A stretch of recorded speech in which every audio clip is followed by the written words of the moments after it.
Breaking news. Pakistan could be the next target. Imran Khan was not allowed to perform Eid prayer. Britain offered its base to use against Iran. 400 civilians killed in Kabul. Tensions are rising sharply between Pakistan and Afghanistan, with reports of air activity. During the night of the 27th of Ramadan, details are still emerging, and the situation remains highly sensitive. Hello, welcome to Shaji Ki Batain, news and analysis, written by Shah Siddiqui. This is episode 3, March 19, 2026. According to early reports, Pakistan has carried out targeted air operations near Kabul and Kandahar. These developments are being closely monitored across the region. Pakistani sources say the targets were militant positions linked to cross-border threats and operational infrastructure.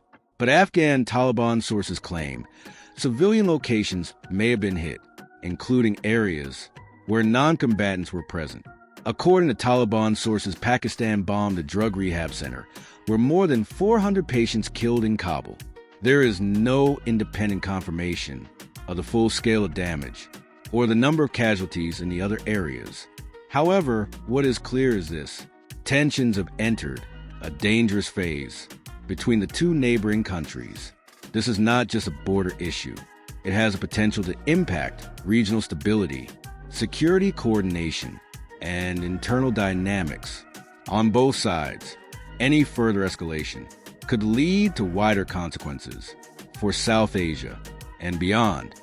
And this is not the only crisis unfolding tonight. In the Middle East, the situation remains tense between the United States, Iran, and Israel. U.S. President Donald Trump says American forces have struck Iranian military assets on Karg Island, a key oil export hub in the Persian Gulf. If confirmed, this would represent a significant escalation. Iran has responded with warnings of strong retaliation against U.S. interests across the region. At the same time, the Strait of Hormuz remains under pressure. Shipping activity is affected. This is a critical concern because a large portion of the world's oil supply passes through this narrow route.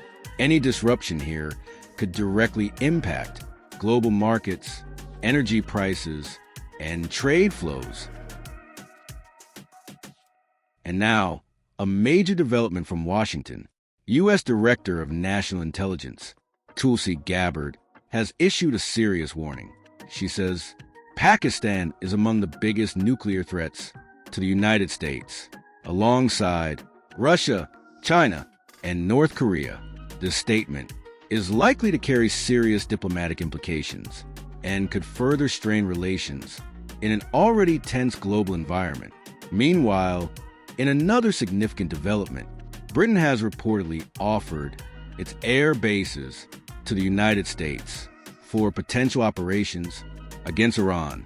If confirmed, this could expand the scope of the conflict beyond the Middle East and bring European involvement into a highly sensitive situation.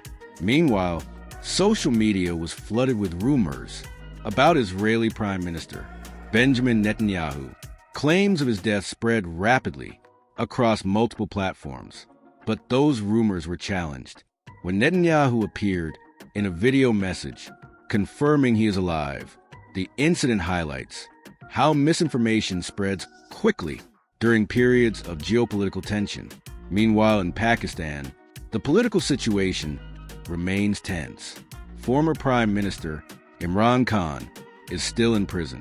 The Al-Qadir Trust case has not yet been decided and continues to draw national attention.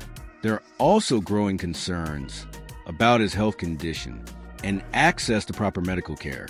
Reports suggest he has not been given access to his personal doctors or specialized treatment facilities, including expert medical evaluation. Eid update. Eid Mubarak to all the supporters and viewers of Shaji Ki Batain. In a further development, Imran Khan was reportedly not allowed to perform Eid prayers inside the jail. This has raised fresh concerns among his supporters regarding his treatment and basic religious rights.